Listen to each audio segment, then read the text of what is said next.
वंदे पुरुषोत्तम। श्री श्री ठाकुर जी की एक भक्त हैं श्रीमती प्रमीला मिस्त्री जी। वो अपने जीवन के बारे में लिखती हैं।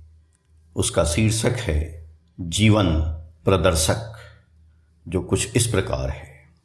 वो लिख रही हैं कि मैं सन 2016 बंगला 1423 ताल नौमी के श्री श्री ठाकुर जन्म तिथि उत्सव में देवघर ठाकुरबाड़ी गई थी। पूजनीय बाबाई बाबू मेरे पारिवारिक कुशल मंगलादि पूछने के बाद, सत दीक्षा लेने के बाद हम लोगों के जीवन में श्री श्री ठाकुर की उपलब्धि और उनकी दया से जीवन का पथ कितना सुगम हुआ है, इस विषय पर कुछ लिखने को बोले। उनकी बातें सुनकर प्रथमतः मैं आश्चर्यचकित हुई तथा अंदर ही अंदर पुलकित हुई। साथ ही साथ शंका भी हुई कि मेरी उम्र इस समय 84 वर्ष है। याद करके सब बातें लिख पाऊंगी तो? फिर सोची, वे जब मुझसे बोले हैं तब सब द्विधा त्याग करके कलम लेकर बैठ गई। श्री श्री ठाकुर मेरे जीवन के दिशा प्रदर्शक हैं। हम लोग दुखित पीड़ित होकर जब उनको कातर होकर पुकारते हैं, वे दुखहारी मधुसूदन बनकर हम लोगों की पुकार सुनते हैं।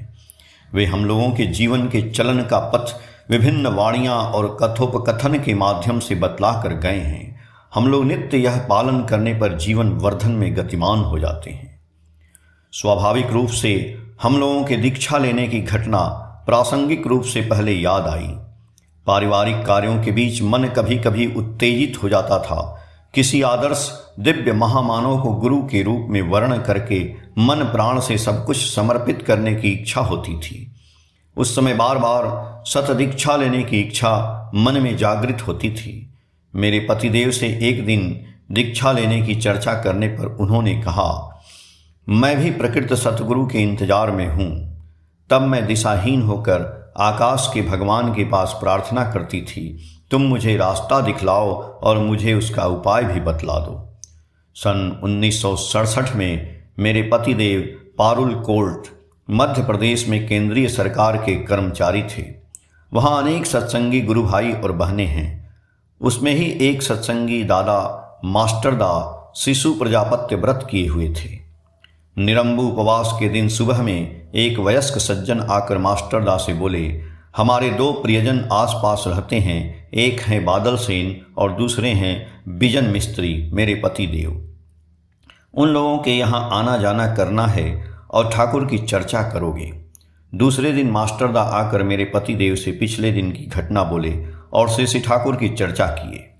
वे हम लोगों से श्री श्री ठाकुर जी की एक वाणी बोले, इष्ट तुम्हारे खड़े हैं जीवन भूमि के इस पार उस पार में, अपना बना लो तुम उनको कर्म आचार व्यवहार में। अनुश्रुति दूसरा खंड से। संयोगवशतः उसी समय देवघर ठाकुरबाड़ी से एक ऋत्विक दादा पारुल कोर्ट आए हुए थे। मास्टरदा उस ऋत्विक दादा को मेरे पति देव के साथ मुलाकात करवा दिए। अनेक प्रश्नोत्तर एवं वार्तालाप करने के बाद मेरे स्वामी सत दीक्षा लेने के लिए तैयार हुए एवं घर में आकर बोले कि हम लोग सपरिवार कल सुबह दीक्षा लेंगे। मैं खुशी से पागल हो गई और आकाश के भगवान को असंख्य धन्यवाद देकर दूसरे दिन की इंतजार करने लगी। दूसरे दिन हम लोगों की दीक्षा हुई। हम दोनों स्वस्थैनी व्रत भी लिए। आलोचना मासिक पत्रिका बंगला में देखती थी कि कितने गुरु भाई और बहनें परम दयाल की कितनी तरह की दया की बातें लिखते हैं। मुझे भी कभी कभी इच्छा होती थी मैं भी श्री श्री ठाकुर जी की दया की बातें अगर किसी दिन लिख पाती। पूजनीय बाबाई बाबू अंतर्यामी हैं, इसलिए मेरे मन की इच्छा जानकर श्री श्री ठाकुर को लेकर मेरे जीवन की उपलब्धि की कुछ घटना लिखने बोले। मैं और मेरे पति देव शिशु प्रजापत्य व्रत किए। निरंबू उपासना के दिन मेरे पेट में बहुत तेज दर्द हो रहा था। मेरे पतिदेव ने कहा, ये दवाई खा लो, पेट का दर्द ठीक हो जाएगा। मैंने सोचा कि दवाई खाने से पेट का दर्द तो कम हो जाएगा, लेकिन मेरा व्रत भंग हो जाएगा, इसीलिए दवाई नहीं खाऊंगी। यदि मरना पड़े तो मरूंगी। आंखें बंद करके ध्यानस्थ होकर नाम करती रही। एक समय मुझे लगा ठाकुर मेरे सर पर हाथ रखकर कह रहे हैं, मुझ पर विश्वास करना, सब कुछ ठीक हो जाएगा। आंखें खोलकर देखती हूँ ठाकुर नहीं हैं। मुझे अब बहुत तेज पेट का दर्द भी नहीं है। इस दीर्घ जीवन में कितनी बार विपत्ति से घिरी हूँ। परम दयाल हर एक बार उपयुक्त उपाय बतला दिए हैं। एक विशेष घटना की बात याद आ रही है। सन 1968 में मेरे पतिदेव का आयकर विभाग भोपाल मध्य प्रदेश में पोस्टिंग था। मैं और मेरे पतिदेव भोपाल में भाड़े के मकान में रहते थे। मेरे बाल बच्चे अन्यत्र रहते थे। मेरे मराठी मकान मालिक का नाम था श्री N.K. दसोरे। मैं निर्दिष्ट समय पर शंख बजाकर धूप और दिया जलाकर नियमित प्रार्थना करती थी। एक दिन संध्या में प्रार्थना का समय होने में कुछ देर रहने के कारण मैं मकान मालकिन के साथ दरवाजे पर खड़ी खड़ी बातचीत करती रही। समय का पता ही नहीं चला। अचानक घर के अंदर से शंख बज उठा। मैं और मकान मालकिन अचंभित होकर तेजी से घर के अंदर जाकर देखते हैं कि वहां कोई नहीं है, लेकिन धूप और दिया जल रहा है। मराठी मालकिन श्रीमती दसोरे और मैं इस अविश्वसनीय घटना को देखकर विमूढ़ और विह्वल होकर श्री ठाकुर के चरणों में साष्टांग प्रणाम करके भाव विह्वल होकर रो पड़ी और सोचने लगी कि दयाल जब इतनी दया किए हैं तो अपना दर्शन क्यों नहीं दिए। संध्या में मेरे पतिदेव ऑफिस से लौटते वक्त रास्ते में ही मेरी मकान मालकिन दीदी आवेग सहित आज की संध्या की घटना भाव विह्वल होकर विस्तार पूर्वक बतलाई। हम लोग पति पत्नी दोनों श्री ठाकुर की अपार करुणा का प्रत्यक्ष गवाह बन गए। इस घटना के बाद से फिर किसी दिन भी प्रार्थना में देरी नहीं हुई।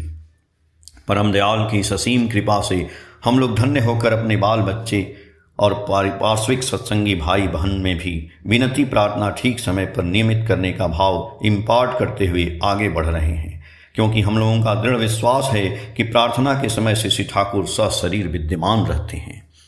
और एक विशेष घटना की चर्चा नहीं करने पर, उनके अमृत सिंधु से अमृत आहरण की बातें नहीं लिख पाने पर मेरे जीवन वासन के साथ ही साथ उनकी असीम कृपा वर्षण की बातें लोगों में अज्ञात रह जाएंगी। मेरी उम्र उस समय सिर्फ 35 वर्ष थी। मेरे 5 लड़के लड़कियों के जन्म के बाद से ही मुझे माइग्रेन का असहनीय दर्द आरंभ हुआ। ज़्यादा काम करने पर, तबीयत खराब होने पर या गर्मी के प्रायः माइग्रेन का दर्द आरंभ हो जाता था और यह देर रात तक रहता था। जिनको माइग्रेन का दर्द होता है उन लोगों को पता है कि सर में कितना असहनीय दर्द होता है और इसका कोई अस्थायी उपचार भी नहीं है। मेरे माइग्रेन के दर्द का कष्ट देखकर मेरे बच्चे बहुत चिंतित रहते थे। वे लोग अपने साध्य अनुसार मेरी सेवा करते थे और प्रायः कहते थे कि तुम्हारा निवेदन तो ठाकुर के पास पहुंचता ही है, तुम क्यों नहीं अपने माइग्रेन के उपचार के लिए निवेदन करती हो। मैं सहन नहीं कर पाने के कारण एक दिन कातर स्वर से दयाल से प्रार्थना की कि मेरे माइग्रेन के दर्द का कोई उपचार बतला दें। अंत में प्रिय परम की असीम करुणा मिली। सन 1989 के जून के अत्यंत गर्मी की रात थी। असहनीय माइग्रेन के दर्द की गहरी रात में निद्रा अवस्था में थी। ज़्यादा उम्र वाले श्री ठाकुर सपने में दर्शन देते हुए बोले, माँ तुमको कोई सुबह में किसी सूखा फल का टुकड़ा देगा, तुम उसका बीज अपने गले के चेन में बांधकर कंधे के पास रखना, मुझ पर विश्वास करो और नाम करते जाओ, सब कुछ ठीक हो जाएगा। नाम करने से ही होता सब कुछ, नामी के प्रति रहने पर निष्ठा, अनुगत कृतिका अनुशीलन, गुण महिमा की होती प्रतिष्ठा। अनुश्रुति 4 खंड। तुरंत नींद टूट गई। व्याकुल आग्रह के साथ ठाकुर घर में इंतजार करती रही। सुबह 7 बजे मेरी परिचित पड़ोस की एक छोटी पोती आकर बोली, दादी तुम्हारे सर में दर्द हो रहा है, यह लो दर्द की दवा। यह कहकर मुझे एक आमलतास का सूखा फल, एक प्रकार के पेड़ का फल जिसे बंगला में बंदर की लाठी भी कहा जाता है, पकड़ाकर खिलखिलाकर हंसती हुई चली गई। मैं ठाकुर को प्रणाम करके रात के स्वप्न का निर्देश पालन करके एक बीज धारण कर ली। अलौकिक रूप से उसके बाद से प्रायः 30 वर्ष हो चुका है, मुझे कभी भी माइग्रेन का दर्द नहीं हुआ। प्रिय परम अपने अनंत प्रेम की बाह फैलाकर अनंत काल से इंतजार कर रहे हैं। जरूरत है द्विधाहीन निःशर्त आत्मसमर्पण की। परम दयाल हर क्षण हम लोगों की रक्षा कर रहे हैं। हम लोगों के जीवन की सफलता और सार्थकता तभी परिपूर्ण होती है जब जीवन महाजीवन के साथ युक्त रहता है। वे देने के लिए अधीर बैठे हैं। मैं अपने अनुभव के आधार पर यह उपलब्धि की हूँ कि सिर्फ निरंतर नाम और सदाचार पालन करके स्वयं को प्रकृति ग्रहण योग्य रिसेप्टर बना सकते हैं। जीवन की संध्या में पहुंचकर श्री ठाकुर की बातें कहने के लिए स्वाभाविक रूप से मेरे परिवार की बातें याद आ जाती हैं। कारण मेरे परिवार को छोड़कर मेरा कोई अस्तित्व नहीं है। अशेष कृपा से धन्य है मेरा परिवार। मेरे 5 बाल बच्चे बचपन से ही सतनाम से दीक्षित हैं। मेरा बड़ा लड़का दीक्षा लेने के बाद से ही पढ़ाई लिखाई और बाद में नौकरी के लिए विभिन्न शहरों में पोस्टिंग रहने के कारण सत्संग की गतिविधि से दूर रहता था। मेरे अन्य बच्चे मेरे साथ रहते थे, जिसके कारण सत्संग के संबंध में सम्यक धारणा और सदाचार के अभ्यस्त हैं। मेरे पतिदेव मेरे बड़े लड़के का सत्संग की गतिविधि से दूर रहने के कारण दुश्चिंता में रहते थे। मैं ठाकुर को याद करते हुए निवेदन करती थी, उसको आप अपने मन मुताबिक तैयार कर लें। परम दयाल देर से ही हो हम लोगों का निवेदन स्वीकार किए। मेरा बड़ा लड़का आयकर विभाग में एक उच्च पदस्थ ऑफिसर है। उस समय उसका पोस्टिंग कानपुर में था। मैं लड़के के पास कानपुर में थी, लेकिन किसी गुरु भाई का पता नहीं लगा पाई थी और बहुत दिनों से घर में सत्संग नहीं हुआ था। मन बहुत खराब था। उसी समय एक दिन आलोचना मासिक बंगला पत्रिका में देखी कि देवघर में 502 रुपये से अधिक अर्घ जमा देने वाली की तालिका में कानपुर के श्री रंजीत विश्वास, बाद में सह प्रतिऋत्विक बने, का नाम था। लड़के से बोली, रंजीत बाबू निश्चय ही गुरु भाई हैं, उसका पता लगाने बोली। मुझे चौंकाते हुए संध्या में ऑफिस से लौटते वक्त मेरा लड़का रंजीत बाबू को साथ लेकर घर आया। उनसे कानपुर सत्संग और गुरु भाइयों की जानकारी मिली, जिसकी संख्या नगण्य थी। मैं रंजीत दा, जो मेरे लड़के के उम्र के हैं, से बोली, मेरा लड़का बचपन से बाहर रहने के कारण सत्संग और श्री ठाकुर के प्रति एकदम लगाव नहीं है। उसको साथ लेकर सत्संग करें, श्री ठाकुर की चर्चा करें और उसे श्री ठाकुर के काम में युक्त रखें। श्री ठाकुर इतने दिनों के बाद मेरी बातें सुने हैं। लड़के को थोड़ा थोड़ा करके इष्टानुग होते देखी। 1 महीने के बाद पता चला कानपुर के गुरु भाई मंदिर की भित्ति स्थापना करने के लिए एक मीटिंग में लड़के को भी आमंत्रित किए हैं। बाद में आचार्य देव श्री दादा और पूजनीय बाबाई बाबू के आशीर्वाद से मेरे लड़के पर कानपुर सत्संग मंदिर निर्माण का दायित्व मिला।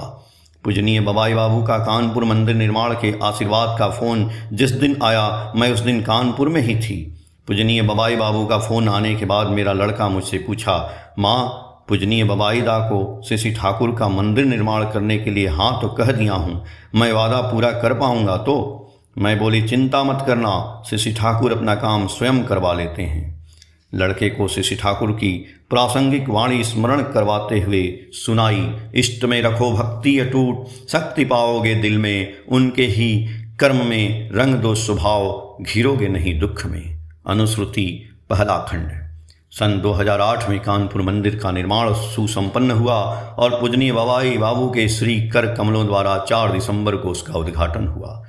मेरे लड़के को इष्ट कार्य में लगाने के लिए मैं श्री ठाकुर की अशेष कृतज्ञता व्यक्त करती हूँ। मेरे सुप्त मन की वासना वे इस तरह से पूर्ण करेंगे, यह मेरी कल्पना के बाहर की बात थी। वे हर मुहूर्त हम लोगों की प्रार्थना स्वीकार करते हैं।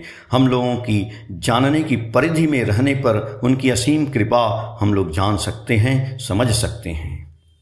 इष्ट निर्देश जिस तरह, मानना करना भी उसी तरह, यशोदीप्त उन्नति में तुम भी बनोगे उसी तरह। अनुश्रुति 7वां खंड। उसके बाद से ही मेरे बड़े लड़के का श्री ठाकुर के प्रति लगाव जागृत हुआ।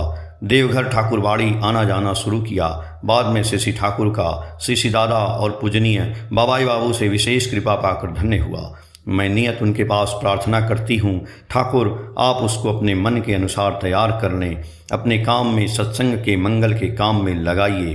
प्रिय परम के परस से वह धन्य हुआ है, मैं भी धन्य हुई। श्री ठाकुर के अमीयवाणी प्रति प्रत्येक के मन में अनुरणन हो। इष्ट निष्ठा जिस तरह, कृति दीप्त शिष्ट ताल में चलोगे तुम जिस तरह, वैसा ही विभव आएगा अच्छा। अनुश्रुति 5वां खंड। अनुवादक श्री दीपानंद प्रसाद। आलोचना जुलाई 2017, 7 जून 2018। पेज संख्या 29, 30, 31 और 32 से। जय गुरु।